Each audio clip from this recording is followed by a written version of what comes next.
안녕하세요. 의사는 치료하고 자연이 낫게 한다. 경희바른 한의원 원장 주진원입니다. 광장의 환자분들을 치료하다 보면 종종 받게 되는 질문 중에 하나가 기존에 정신과에서 드시던 약에 대한 질문을 종종 받게 됩니다. 그 중에 또 많은 부분들이 이제 부작용을 어떻게 해결할 것이냐에 대한 질문을 받게 되는데요. 이런 우울하거나 불안함 때문에 치료를 받으시는 분들의 또 중요한 심리적인 특징은 뭔가 미래에 대한 예측이 되지 않는 그 상황 자체를 굉장히 힘들어하게 됩니다. 그래서 약을 드시다가 어떤 부작용이 나타날지 모른다는 그 사실이 굉장히 힘들어하게 되고, 또 그것을 우리가 일반적이라면 그냥 편안하게 간단하게 대처할 수 있지만 그 대처 자체도 간단하지만 또 어려워하는 그런 경우들도 있습니다.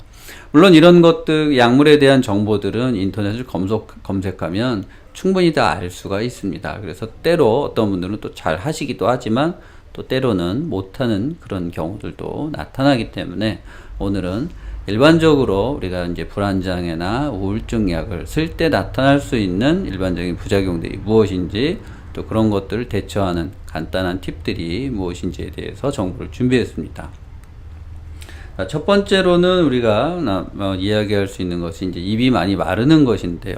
입 마르는 것도 여러 가지 정도가 있습니다. 그냥 가볍게 마르시는 분도 있고 좀 많이 탄다 이렇게 이야기를 하시는 분도 있습니다. 그래서 이런 경우는 이제 물을 좀 드시면 되고요. 또 한 가지 중요한 팁은 껌을 씹는 것입니다. 껌을 씹으면 반사적으로 입에서 침이 나올 수 있도록 침이 좀 분비되기 때문에 입마름을 좀 해소하는 데 도움이 될 수가 있습니다. 자, 그리고 두 번째는 이제 배뇨곤란이 있는데요. 자, 이건 소변을 보려고 할 때 처음에 조금 힘들게 느껴지는 것입니다. 이제 이런 정신과 계통의 약물 중에 자율신경계와 관련된 약들을 쓰게 될 때 이런 배뇨곤란이 나타날 수가 있는데요. 이런 경우에는 용량을 좀 조절하거나 이런 방법을 사용해서 조절이 가능한데, 이것은 또 해당 주치의와 상의를 하시는 것이 좀 필요할 것입니다. 자, 그리고 어지럼증이 나타나는 경우가 있습니다. 즉 어떤 경우에 나타나냐면, 뭔가 이게 앉았다가 확 일어날 때, 의자에서나 또 침대에서 동작을 빠른 속도로 바꿀 때 혈압이 살짝 떨어지면서 어지러움증을 나타내는 경우가 있습니다. 그래서 이런 경우에는 좀 동작을 천천히, 확 이렇게 빨리 움직이지 마시고 좀 천천히 하시고, 또 수분을 충분히 보충해서 우리가 혈액의 수분 양이 충분하면 우리가 혈압이 떨어지는 것을 기본적으로 좀 막을 수 있기 때문에, 이런 경우에는 어지러움을 느끼신다면 수분 보충을 좀 충분히 평소에 해주시는 것이 필요합니다. 자, 그리고 또 가장 많이 호소하는 것 중에 하나라고 생각이 되는데요. 굉장히 졸립고 무기력해진다라는 그런 호소들을 많이 하시게 됩니다.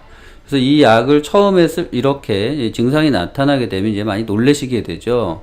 그런데 이런 이제 낮에 졸린 현상들은 약을 드시는 동안 계속 간다기보다 초기에 주로 나타나는 것으로 알려져 있고요.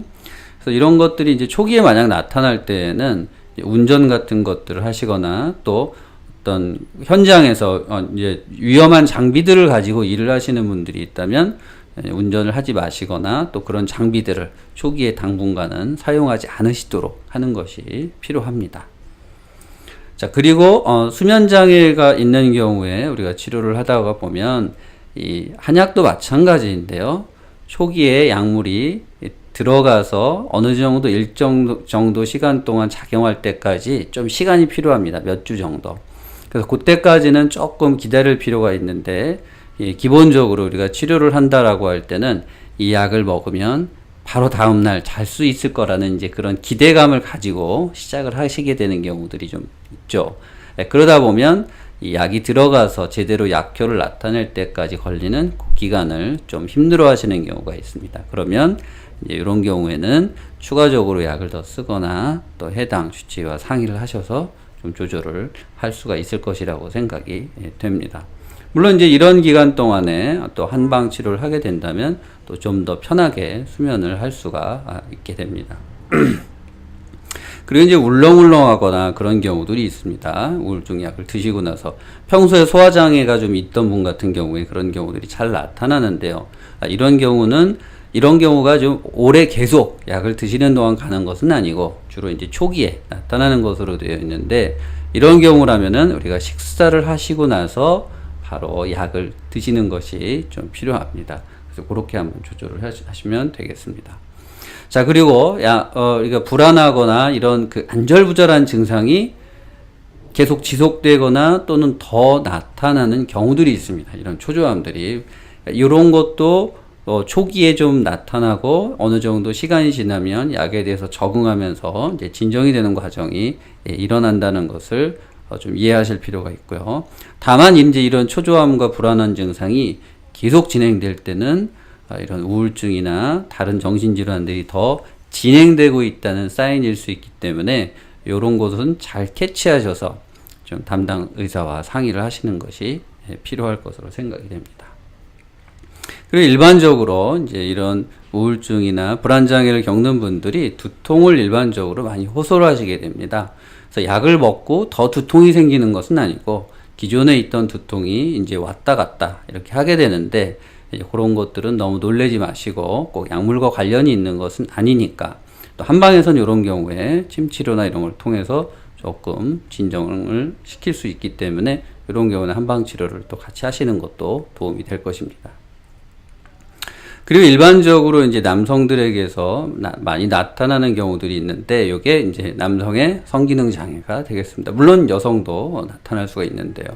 그래서 요 남성의 성기능 장애는 이제 해당 약물을 좀 조절하는 것이 좀 필요한 경우가 많이 있습니다. 그래서 이런 경우에는 담당 주치의와 상의를 좀 하시면 좋을 것입니다.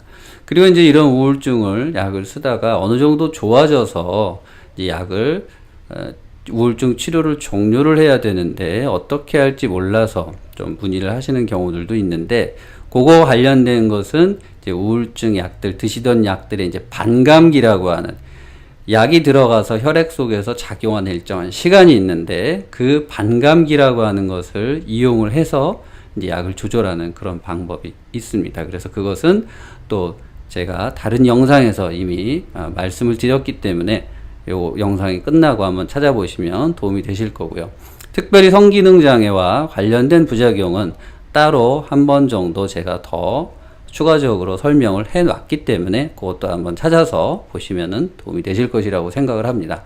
이상 말씀드린 여러 가지 이제 부작용들이 이 우울증이나 불안장애 약을 드실 때 나타날 수 있는 일반적인 현상이 되겠고, 이런 현상은 그렇게 어려운 현상들은 아니고 또 일시적으로 나타나는 경우들이 대부분이기 때문에 너무 놀라지 마시고 해당 주치의랑 잘 상의하셔서 조절을 하시면 크게 어려움 없이 이런 부작용들을 피해 나가실 수 있을 것이라고 생각을 합니다. 다만 이런 부작용 때문에 드시던 약을 갑자기 중단하는 것은 굉장히 위험한 상황이 발생할 수 있기 때문에 꼭 담당 주치의와 상의를 하시면 되겠습니다. 제가 오늘 준비한 정보가 여러분들에게 조금이라도 도움이 되셨기를 바라겠습니다. 감사합니다.